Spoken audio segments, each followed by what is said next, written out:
నమస్తే, welcome to our channel. YCP కీలక నేత మాజీ ఎమ్మెల్యే చెవిరెడ్డి భాస్కర్ రెడ్డి పైన అన్ని ఆధారాలు లభించాకే ఆయన్ని అరెస్ట్ చేశామని చెప్పి సిఐడి తరపున సీనియర్ న్యాయవాది సిద్ధార్థ్ లూత్రా నిన్న హైకోర్టులో వాదనలు వినిపించారు. మరి మొత్తానికి చెవిరెడ్డి భాస్కర్ రెడ్డిని అరెస్ట్ చేసినప్పటి నుంచి ఆయన చేసినటువంటి హైడ్రామాను కానివ్వండి, మరి ఇప్పుడు లూత్రా వాదనలు కానివ్వండి, ఏ విధంగా చూడాలి తెలుసుకునే ప్రయత్నం చేద్దాం. దీన్ని విశ్లేషించడానికి మనతో పాటుగా ఉన్నారు ప్రముఖ ఆర్థిక, రాజకీయ, సామాజిక విశ్లేషకులు అప్పసాని రాజేష్ గారు. నమస్తే సార్. నమస్కారం.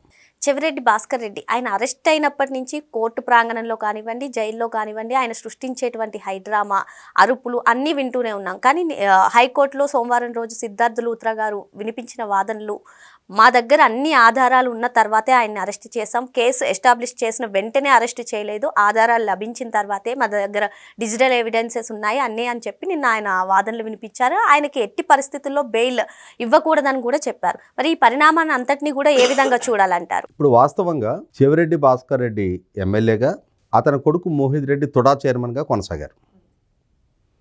అలా కొనసాగిన క్రమంలో జగన్మోహన్ రెడ్డి గారి ప్రభుత్వ హయాంలో జరిగిన మద్యం కుంభకోణం, అంటే మద్యం మామూళ్ల కుంభకోణం,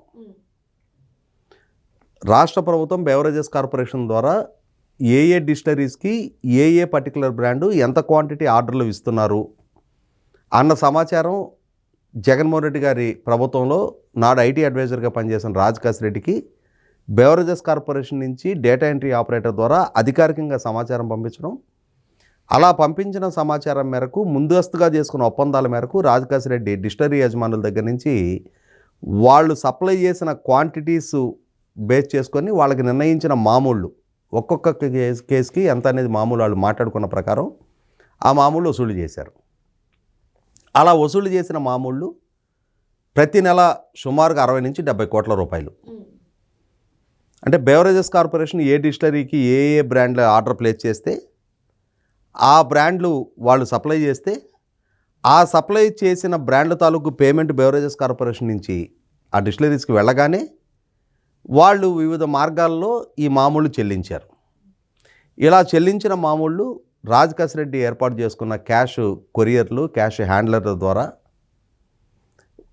నాడు వివిధ ప్రాంతాల్లో స్టాక్ చేసి, అలా స్టాక్ చేసిన డబ్బు కృష్ణమోహన్ రెడ్డి, ధనుంజయ రెడ్డి, గోవిందప్ప బాలాజీల ద్వారా కొన్ని షెల్ కంపెనీల ద్వారా పెట్టుబడులు పెట్టారని, అలాగే ఆ డబ్బు వసూళ్ళు, రవాణాలో, స్టాక్ చేయటంలో, అలాగే ఎన్నికలకు సందర్భంగా వైసీపీ అభ్యర్థులకి పంపిణీ చేయడంలో చెవిరెడ్డి భాస్కర్ రెడ్డి కీలక పాత్ర పోషించాడు. ఈ నగదు రవాణా చేయడానికి ఈ తుడాకి సంబంధించిన, అంటే తిరుపతి అర్బన్ డెవలప్మెంట్ అథారిటీ, దానికి సంబంధించిన వాహనాలు వాడుకున్నారు.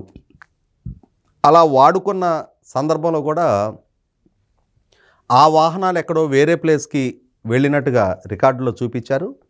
కానీ టోల్ గేట్ల సీసీటీవీ ఫుటేజీల్లో టోల్ ఛార్జీలు పే చేసిన దాంట్లో ఈ తుడా వెహికల్స్ ఆల్రెడీ డిజిటల్ సాక్ష్యాధారాలతో సహా వేరే ప్రాంతాల్లో అవి పర్యటిస్తున్నట్టుగా నిర్ధారణ అయింది. అదే సందర్భంలో చెవిరెడ్డి భాస్కర్ రెడ్డి దగ్గర గన్మెన్లుగా వ్యవహరించిన కొందరు పోలీస్ కానిస్టేబుల్ ఉన్నారు. వాళ్ళు ఆ నాయకుడు ఎక్కడెక్కడ ఏ కార్యకలాపాల్లో నిమగ్నమై ఉంటున్నాడు అనేది బాడీగార్డుల కన్నా ఎవరికి ఎక్కువ తెలుసుద్ది. వాళ్ళ వైపు నుంచి కూడా ప్రభుత్వానికి 164 స్టేట్మెంట్లు ఇచ్చారు. అంటే ఇక్కడ ఏమర్థమవుతుంది, చెవిరెడ్డి భాస్కర్ రెడ్డి మీరు ఇందాక మీ ఇంటర్వ్యూలో ప్రస్తావించినట్టుగానే ఆ కేసులో అరెస్ట్ అయ్యి ఇవాళ న్యాయస్థానాలకు వస్తున్న అందరు అక్యూజ్డ్ కన్నా కూడా చెవిరెడ్డి భాస్కర్ రెడ్డి చాలా సౌండ్ పొల్యూషన్ చేస్తాడు. గతంలోనే ఏసీబీ కోర్టు న్యాయస్థానం న్యాయమూర్తి గారు, మీరెందుకు అంతగా అరుపులు కేకలతోటి అంత అలజడి సృష్టిస్తూ ఉన్నారు, అంటే ఆ కేసు విచారిస్తున్న అధికారులు కూడా న్యాయస్థానం దృష్టికి తీసుకొచ్చారు. ఈయన ఒకటే గొడవ చేస్తూ ఉన్నాడు, అరుపులు కేకలతోటి ఇబ్బంది పెడతా ఉన్నాడు, మీడియా వాళ్ళ అటెన్షన్ గ్రాప్ చేసే ప్రయత్నం చేస్తూ ఉన్నాడు అని చెప్పి న్యాయస్థానం దృష్టికి తీసుకొచ్చారు. తీసుకొచ్చిన సందర్భంలో న్యాయస్థానం కూడా చెవిరెడ్డి భాస్కర్ రెడ్డిని హెచ్చరించడం జరిగింది. ఏమంటాడు చెవిరెడ్డి భాస్కర్ రెడ్డి ప్రతి సందర్భంలో, మా ఇంట్లో 2 మనుషుల్ని మేము ఈ మద్యం కారణంగా కోల్పోయాము, మా అమ్మకి నేను మద్యం ముట్టనని చెప్పని వాగ్దానం చేశా, కాబట్టి నేను మద్యం ముట్టలేదు అంటున్నాడు. ఇక్కడ సిట్టు చేస్తున్న ఆరోపణలు, చెవిరెడ్డి భాస్కర్ రెడ్డి మీద మోపబడ్డ ఛార్జెస్ కూడా అతను మద్యం ముట్టాడని కాదు, అతను మద్యం తయారు చేశాడు, మద్యం తాగాడు, మద్యం అమ్మాడు అని చెప్పని కాదు. ఇప్పుడు సిట్ కానీ అలాగే తెలుగుదేశం నాయకులు కానీ చెవిరెడ్డి భాస్కర్ రెడ్డి మద్యం తాగాడనో, మద్యం తయారు చేశాడనో, మద్యం సరఫరా చేశాడనో, మద్యం వ్యాపారం చేశాడనో అతని మీద ఆరోపణ చేయటంలా.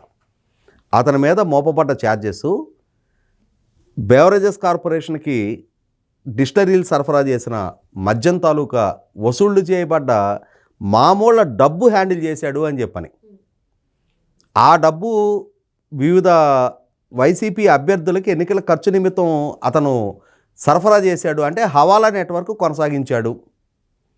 ఈ వసూళ్ల డబ్బుని హ్యాండిల్ చేసిన ఈ అంటే డిస్టిలరీస్ ద్వారా వసూలైన వేల కోట్ల రూపాయల ఈ డబ్బుని హ్యాండిల్ చేయడంలో జగన్మోహన్ రెడ్డి గారికి నమ్మకంగా పనిచేశాడు.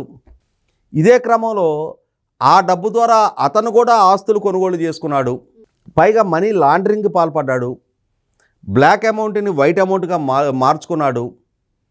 అతని కొడుకు మోహిత్ రెడ్డి కంపెనీల మీద దాడి చేసిన సందర్భంలో అతనికి అలాగే విజయసింహారెడ్డి, చిత్తూరు ఎమ్మెల్యే వైసీపీ అభ్యర్థిగా పోటీ చేసిన విజయసింహారెడ్డి, ఎవరైతే ఎర్రచందనం స్మగ్లర్గా గతంలో జైలు పాలై ఉన్నాడో అతనికి సంబంధించిన లావాదేవీలు బయటపడ్డాయి. అలాగే జగన్మోహన్ రెడ్డి గారితో పాటు ఎంఆర్ స్కామ్లో అరెస్ట్ అయ్యి జగన్మోహన్ రెడ్డి గారితో పాటు జైలుమేట్గా ఉండొచ్చిన సునీల్ రెడ్డికి సంబంధించిన కంపెనీలకి సంబంధించిన లావాదేవీలు బయటపడ్డాయి. ఇలా తీగలాగితే డొంకంతా కదిలినట్టుగా ఒక్కొక్కరికి సంబంధించిన ఇన్వాల్వ్మెంటు వెల్లడవుతున్న నేపథ్యంలో ఇప్పటికే చెవిరెడ్డి భాస్కర్ రెడ్డి అతని హయాంలో అతని ద్వారా జరిగిన వందలాది కోట్ల రూపాయల నగదు చేతులు మారిన అంశాలు వెలుగులోకి వస్తున్న నేపథ్యంలో స్పష్టమైన సాక్ష్యాధారాలతోటి అతని మీద ఛార్జెస్ ఫ్రేమ్ చేయడం జరిగింది. అదే కాబట్టే ఇవాళ జగన్మోహన్ రెడ్డి గారి ప్రభుత్వ హయాంలో కూడా చాలామంది మీద కేసులు నమోదు చేశారు. ఏ ఒక్కరి మీద స్పష్టమైన సాక్ష్యాధారాలు ఎస్టాబ్లిష్ చేయడంలో ప్రభుత్వం ఫెయిల్ అయింది ఆ రోజుల్లో.